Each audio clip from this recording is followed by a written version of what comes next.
One of the biggest questions I receive is how much money can I spend in retirement? When the paycheck stops coming in, how much money can I expect to spend on a monthly basis? In fact, what most people want is they want the stability of the paycheck. Just now it's coming through their Social Security or their pension and their retirement portfolio. So today I'm going to walk you through a scenario with a couple that has $2 million in their investment accounts, plus a little bit of money in the bank. They're 60 years old and they want to retire in 2 years.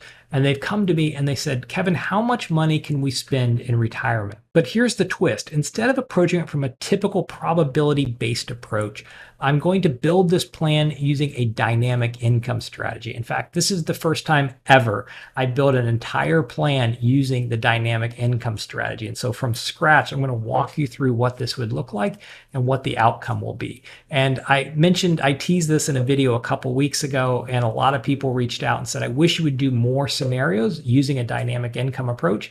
And so today I'm going to do it from scratch using this dynamic income approach. And I will tell you, I've been thinking about whether I wanted to use this for clients. By the time I got done modeling out the scenario I'm going to show you, I was convinced. I plan on incorporating this into my firm. So if you're a client and watching this, you may be seeing more of this software in the near future. So what I'm going to do is I'm going to walk you through step by step of creating this financial plan and helping this couple decide how much money can they spend in retirement. Now, as always, anytime I put together one of these videos, I have to simplify things. Your personal plan is going to be more complicated. Your financial data, your situation is going to be more complicated than what I'm walking through. But I want to do my best to model out what it would look like in real life. But even though the data is simplified, the building blocks are the same as what I would use for a real retirement plan. So now I'm going to switch over to the software and I'll walk you through all the variables that I'm using to put together this plan. So today we're going to meet a new couple. As you know, we've spent a lot of time with Phil and Claire. They've really allowed us to have a glimpse at their financial life. Well, today we're going to look at a new couple, Jim and Pam Halpert. Jim is the CEO of a dwindling paper company in Pennsylvania. Pam runs an art school, and they have both decided that they are done. They want to retire in 2 years, and they've come to me and asked me to help them build out a retirement plan and figure out how much money they can spend in retirement. So let's look at their scenario. So here we have Jim and Pam. They're planning on retiring at age 62. They live in the state of Pennsylvania. So we put the retirement date. They're going to retire January 1st, 1962. So next thing, let's come over and look at their assets. They have a joint taxable account with about $400,000 in that account. Jim has a traditional IRA with $800,000. Pam has a traditional IRA with $620,000. They also have a Roth with $50,000 for Jim, $30,000 for Pam. And then in addition, they also have a bank account with $100,000. So between their various accounts, they have $2 million in liquid assets. They also have a primary residence that is completely paid off and it's worth $1 million. So that's kind of the building blocks of their assets. Next, we're going to come over here and look at Jim and Pam's Social Security. Jim has a benefit of $3,500 at his full retirement age. Pam has a benefit of $2,500. They've decided to delay their Social Security to age 70. We can kind of play with this here. We can see, what the amount would be, what the break-even age is, but we're going to go ahead and push that to age 70. The break-even age is about age 80, so Jim and Pam have to live to 80 to make it worthwhile. And we're just going to include that benefit. And let's see if they have any other income. Until they retire, Jim makes $10,000 a month, $120,000 a year. Pam makes $7,500 a month. So they're going to continue making that until they retire in 2 years. They don't have any debt. They paid everything off. They don't have a mortgage. Until they retire, Jim and Pam are both maxing out their 401k.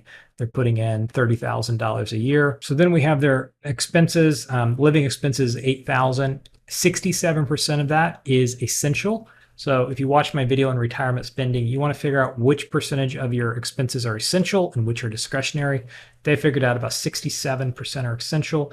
They have their Medicare premiums down here. They're going to start at age 65.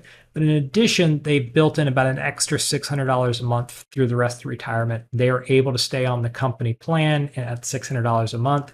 Really good deal. Since he was the CEO, they're going to let them do that. So their total spending is about $9,000 a month. That's their desired budget amount. And of that, about $6,400 is essential. See if there's any other variables. So here's the other variable. They want to be able to take a lot of vacations for the first 10 years. So they're going to spend $1,000 a month on travel, $12,000 a year. So you can see we have this going at the start of their retirement, and then it's going to stop on a specific date after about 10 years. So, and we have adjusted that number for inflation. And then they also wanted to buy a new car every 7 years. And so they're going to spend 25,000. Now that number is going to get inflated in the future. So in a few years, it's going to be more expensive. But that is their other expense. And then let's go over here and look at insurance. Nothing in there to look at. So we can go ahead and finish that up. So now we can go to the next step of the plan and we can look at cash flow. So we got income sources. I really like how they visualize this there. So you've got their salary coming in and then the salary stops. And they're going to have to live off of portfolio withdrawals, no Social Security. And then you can kind of see here, not too dissimilar from Right Capital, but you can see that they're going to have to spend less and less from their portfolio because their Social Security is going to cover most of their expenses. But you might say, I'd like to see a little more detail. So here we can come down and we can see the detail of the expenses. Age 62, they're going to have to pull out about 143,000. We're going to look at this in a minute, but part of that is because they're doing Roth conversions. So they're converting money from their traditional IRA to the 401k. And so that's going to raise their tax expenses. So you can look down through here and see what those withdrawals and their expenses are going to be throughout retirement. One thing to note is these are real dollars. So it's not taking the inflated dollars. You could switch it and get nominal dollars if you want to see what this would look like in inflated dollars. And as you see, those numbers grow throughout the retirement, but we're just going to leave it here at real dollars. So this is in today's dollars, what it would look like in 30 years. So here we have the income sources. You can see while they're still working, they've got money coming in from their job each month. But then that dark section here, that is when the income stops. And so now they're having to live off their withdrawals.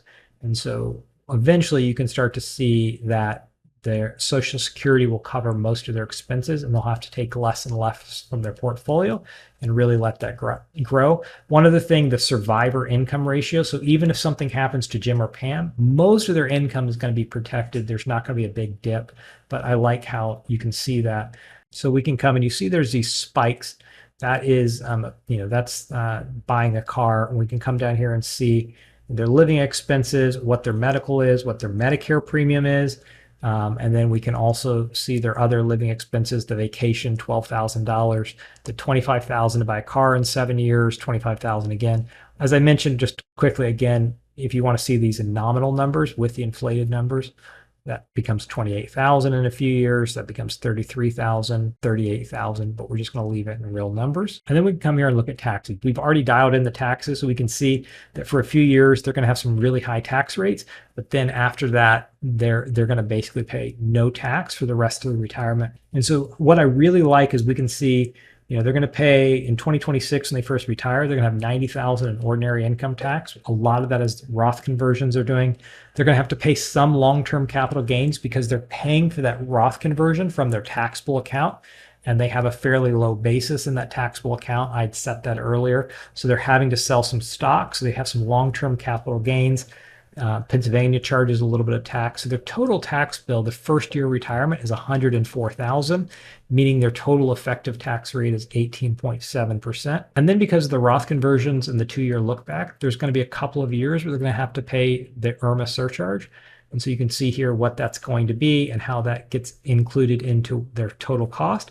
But then once they get over that hump, they will have almost no tax for the rest of their retirement. Next, let's come and look at the tax lab. And what I like is that we're able to actually look at various strategies. The computer chose the best one for us, but it looks like Jim and Pam need to do a Roth conversion to the 22% tax bracket, and their total tax will be about $480,000.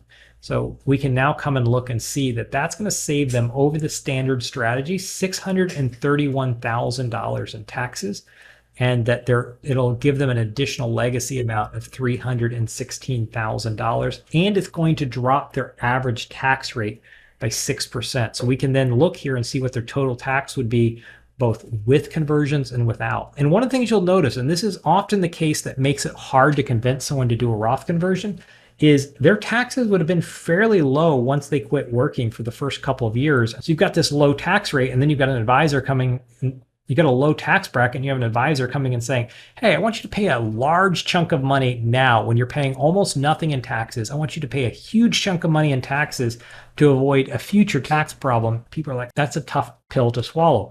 But you can see here visually that they're going to have higher taxes for the first few years, and then they'll avoid all of these taxes throughout the rest of their retirement. And then one of my favorite features is the break even on the Roth conversion. So we can see that, we locked in the taxes on the Roth here. We really won't have to pay anything for the rest of their retirement since they did that. And the break even is about 2048. So as long as Jim or Pam, one of them, live past 2048, it was worth making the Roth conversion. But you also see, even if they pass a little bit before that, there's not a huge loss. And so then that can kind of help you make the decision. Yeah, I want to go ahead and convert that money. Now there's more we could do. We could come here and look at the Explore tab and we could see exactly what our long-term capital gains tax bill is going to be, and we could really dial that in. But the purpose of this video is we want to figure out how much can Jim and Pam spend in retirement. With about $2 million in their portfolio, they want to spend somewhere around $9,000 a month in retirement. Plus, early on, they want to spend about $12,000 a year in travel. They want to buy a new car every 7 years. So you put all those variables in. And then the question becomes, how much money can they spend in retirement? And this is my favorite part. So we can come up to this dashboard and we can see that when they retire, they have about $2 million portfolio with a 60-40 portfolio. So you've had some growth. They have about $2.1 million when they choose to retire, and they can spend almost $11,000 a month. And you can come over here and look, and we could play around with the portfolio if we go a little more aggressive, a little less aggressive, but we also have a legacy goal in here. And so if we were to adjust this legacy goal and we wanted to leave $2 million, what is that going to do to their spending capacity?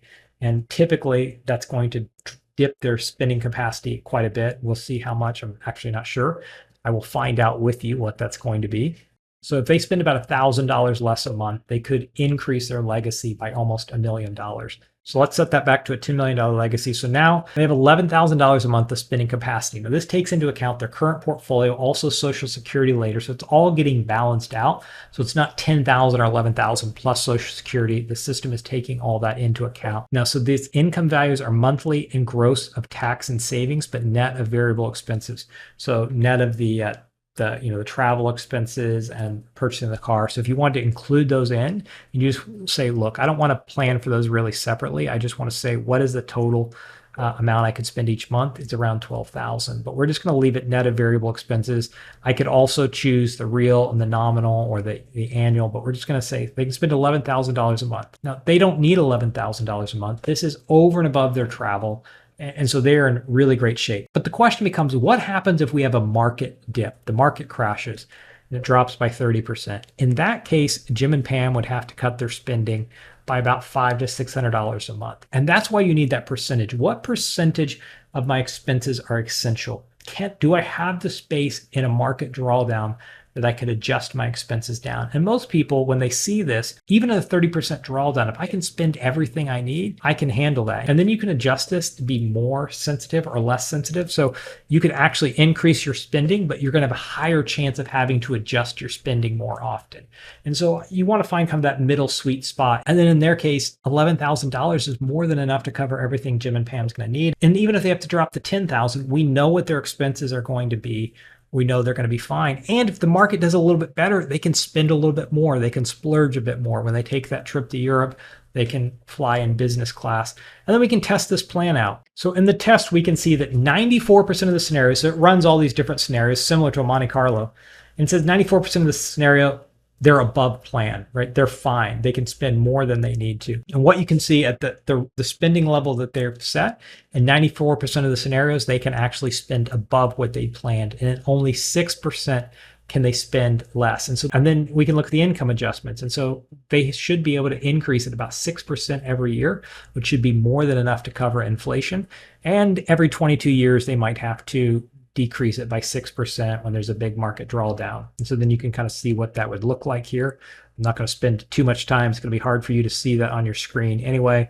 And then you can also come here and look at legacy, best and worst case scenario. Worst case scenario, they leave about $800,000 legacy. Best case scenario, they leave a couple of $1 million in legacy. And so what I like about this is, even though we've figured out how much Jim and Pam need to live on, and we need to make sure that we're not overspending. So that's still important to do. And if you didn't watch my video on creating a spending plan, I'd encourage you to watch that. And so even though we've dialed in their budget it's nice to be able to say your spending capacity is around $11,000 a month. And then when we check in, if there's been a market drop or something or a market increase, we can then adjust that up or down. And basically what I do for clients is I create a paycheck for them. They just get a monthly distribution that goes right to their account. And I figure out which account am I pulling from to be most tax efficient. And so then whenever we have a check-in, we can then increase or decrease that monthly amount. One other thing I love is the plan scenarios. So we got Jim and Pam, we got 3 million assets, including their house. At retirement, they should have about $2 million, a little over $2 million. Expenses about $133,000, and then they're saving $60,000 a month until they retire. And the spending capacity is almost $12,000, but we're taking out those variable expenses.